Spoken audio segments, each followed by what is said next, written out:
Article हा महत्त्वाचा घटक आहे, वर्ग 5वी ते 12वी पर्यंत येणारा. त्याच्यामध्ये आर्टिकलचा अर्थ होते उपपदे. आता हे आर्टिकल दोन प्रकारचे असतात. त्याच्यामध्ये डेफिनाइट आणि दुसरा आहे इनडेफिनाइट.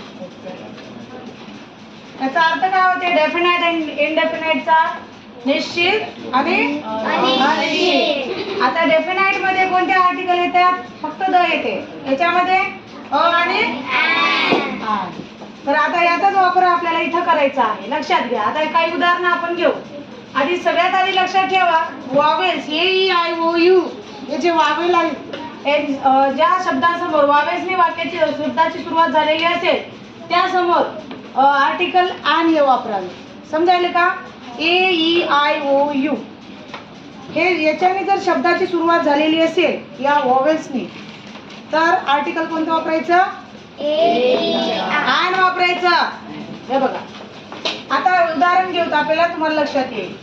आता हे शब्द आहे एक, याच्या समोर काय येईल सांगा बरं?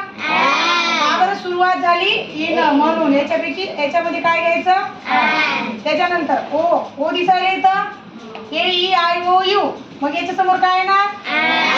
सरळ सरळ म्हणलेलं आहे ए ई आय ओ यू. हे जर वॉवेल्स आलेले असतील स्वर, यांच्या समोर नेहमी आर्टिकल आन हे वापरावे.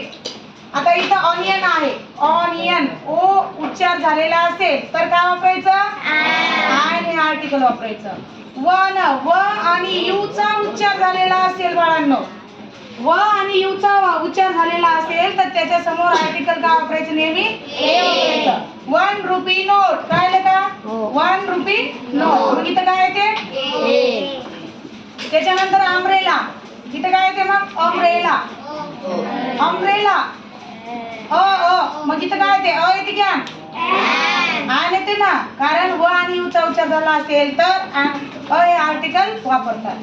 आणि त्याच्यानंतर युनिव्हर्सिटी, यू सारखा उच्चार झाला. तुम्हाला सरळ आधी म्हणलं होतं की ए ई आय ओ यू याच्या समोर नेहमी आर्टिकल आन वापरतात, पण काही असे शब्द असतात त्यांचा उच्चार व आणि यू होतो, त्याच्यामुळे काय वापरतात? इथं वापरतात युनिव्हर्सिटी. त्याच्यानंतर युनिटच्या समोर काय? यू उच्चार झाला ना बाळांनो, म्हणून इथं काय ते? आणि युनियन इथं काय ते? समजलं का?